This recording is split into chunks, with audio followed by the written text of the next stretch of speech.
ஆனால் அவருடைய சுத்தம் திரும்ப ஏதோ கர்த்தர் என் மேல வைத்திருக்கிறார் என்ற நம்பிக்கையோட இந்த 2வது வார்த்தையை நான் பகிர்ந்துக்க போறேன் உங்களோட. அதற்காக நீங்கள் எல்லாரும் இன்னும் அதிகமா எனக்காக ஜெபம் பண்ணுவோம். இந்த வார்த்தையை நான் கருத்தோட ஆண்டவருக்காக நான் இன்னும் பிரயாசத்தோட கர்த்தரிடத்தில் நான் பகிர்ந்து கொள்ள வேண்டும் என்று நான் வேலை கேட்கிறேன். வாசிக்க கேட்போம். லூக்கா 23:39-43 வரைக்கும் வாசிக்கிறோம்.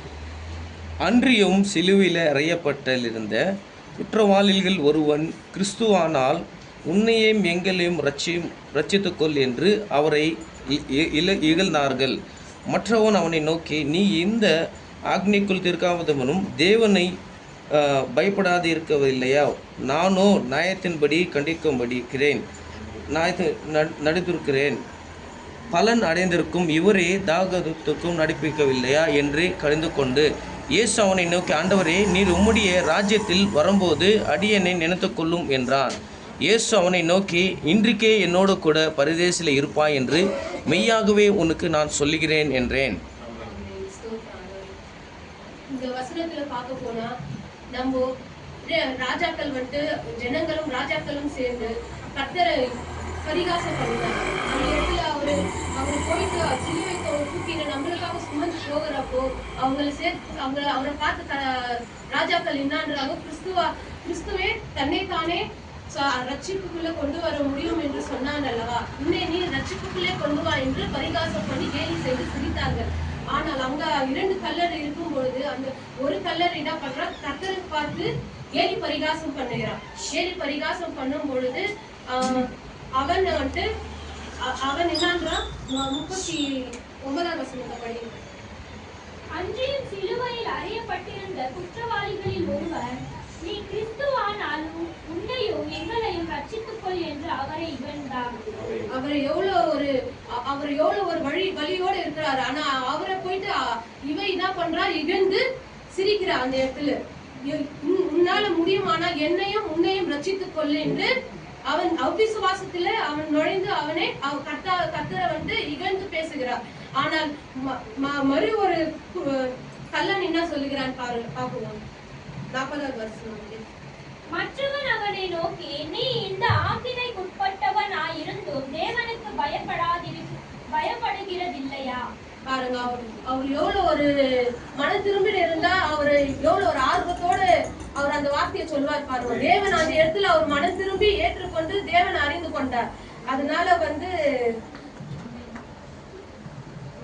தேவனை வந்துட்டு அந்த இடத்துல அவர் ஏற்றுக்கொண்டு மனம் திரும்பி அவர் கர்த்தருக்காக அவர் பரிந்து பேசுகிறார். அந்த இடத்துல அந்த கல்லனோட பரிந்து பேசுகிறார். அவனாவது இந்த இடத்துல மனம் திரும்புவானா நாம் கணிந்து கொண்டு பரிந்து பேசும் பொழுது தேவனோட அவர் ஐக்கியம் அவர் அறிவு. நெக்ஸ்ட் வசனத்தை கூட பார்க்கணும்.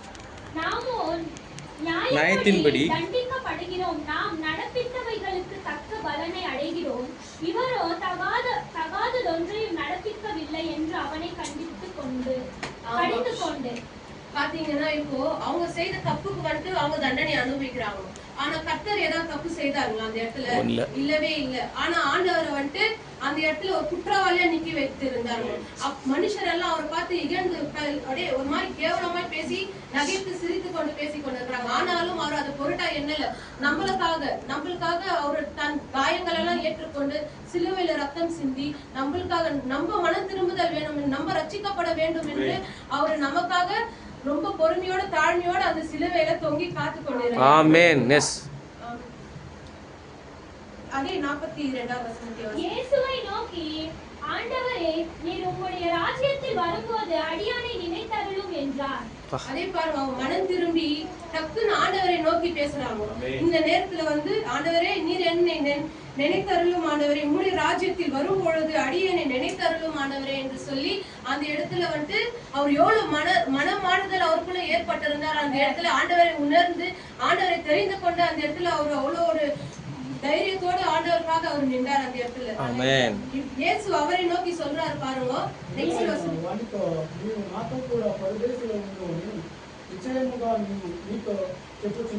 இயேசு அவனை நோக்கி, நீ இன்றைக்கே என்னோடு கூட பரதேசில் இருப்பாய் என்று மெய்யாகவே உனக்கு நான் சொல்லுகிறேன். எவ்வளவு ஒரு ஆசீர்வாதம் பாருங்க. அந்த நொடியில அவன் மனம் மாறி அந்த நொடியில ஆண்டவர் வந்துட்டு அவனுக்கு அது வாக்கு அளிக்கிறாரு.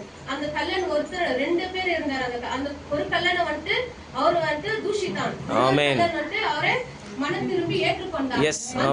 ஆண்டவரே அந்த செகண்ட் ஒரு நொடி பொழுதுல அவரை மாற்றி நீ என்னோட பரதேசில இருப்பாய். ஆமென். Yes amen.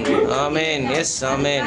அது பிரகாரம் தான் நாமளும் மனம் திரும்பி எல்லா பாவ காரியங்களிலும் நம்ம மனமாறுதலை உண்டாக்க வேண்டும். முதலாவது பாத்தீங்கன்னா இதுல இயேசு கிறிஸ்து உண்மையான தேவன் என்று நாம் விசுவாசித்து முழு மனதோட நம்ம ஏற்றுக்கொண்டு அவருக்காக வாழும்போது ஆண்டவர் வந்து நமக்கு எல்லா காரியங்களும் முன்னே நடத்தி வழிநடத்துவார். நம் ஒவ்வொரு காரியங்களும் முன்ன அவரை வைத்து எப்போது நடக்க வேண்டும் என்று இவ்வேளை நான் இதை சொல்லுகிறேன். ஆமென். ரெண்டாவது காரியத்தை பாத்தீங்கன்னா அவர் எல்லா விஷயத்தையும் ஒரு ஆப்பர்ச்சுனிட்டி கொடுக்குறாரு. லாஸ்ட் மினிட்ல பாத்தீங்கன்னா அந்த கல்லனுக்கு கூட லாஸ்ட் மினிட்ல அந்த ஆப்பர்ச்சுனிட்டி குத்த வசதான் அவன் மனமாறுதலை உண்டாக்கி அவன் கர்த்தரோட பரதேசியில இருப்பார் என்று கர்த்தர் சொன்னார். அந்த மாதிரி நம்மளுடைய பாவத்துல கூட லாஸ்ட்ல வந்து அட்லீஸ்ட் ஒவ்வொரு நொடியும் நம்மளுக்கு வந்து எவ்வளவு இம்பார்ட்டன்ட் நம்மளுக்கு தெரியும். எல்லா வேல்யூபிளான டேல தான் நம்ம போயிட்டு இருக்கோம். இப்ப பாத்தீங்கன்னா ஒவ்வொரு நொடியும் வந்து நம்ம கடந்து போகும்போதோ ஒரு லாஸ்ட் மினிட்ல நம்ம விசுவாசித்து மனதார ஆண்டவரை வந்து அவருடைய வார்த்தையை ஏற்றுக்கொண்டு அந்த ஆப்பர்ச்சுனிட்டி நம்மளுக்கு ஆமென். Yes amen. ஆமென். போராடி அவருக்காக நின்று அவருடைய சத்தியத்தை 4 பேருக்கு சொல்லி 4 பேரை மனம் திரும்பி வைத்து அவருக்குள்ள கொண்டு வந்து சேர்த்துவோம் என்று இந்த வார்த்தையை நம்ம ஏற்றுக்கொண்டு 2வது ஆப்பர்ச்சுனிட்டியை நம்மளுக்காக கொடுக்கிறாரு. 3வது ஆப்பர்ச்சுனிட்டி என்னன்னு பாத்தீங்கன்னா மரணத்துக்கு முன்பதாக ஒரு ஜீவனை நம்மளுக்காக கொடுக்கிறாரு. ஆமென். ஜீவன் என்னவென்று பார்த்தா முதலாவது நம்ம பிறக்கிறோம், ஹாஸ்பிட்டல்ல பிறக்கிறோம். 2வது ஜீவன் பிறக்கிறோம் எங்க பிறக்கிறோம்? நம்ம மறுஜன்மம் எடுத்து பிறக்கிறோம் நம்ம நினைச்சுக்கிறோம். அது இல்ல.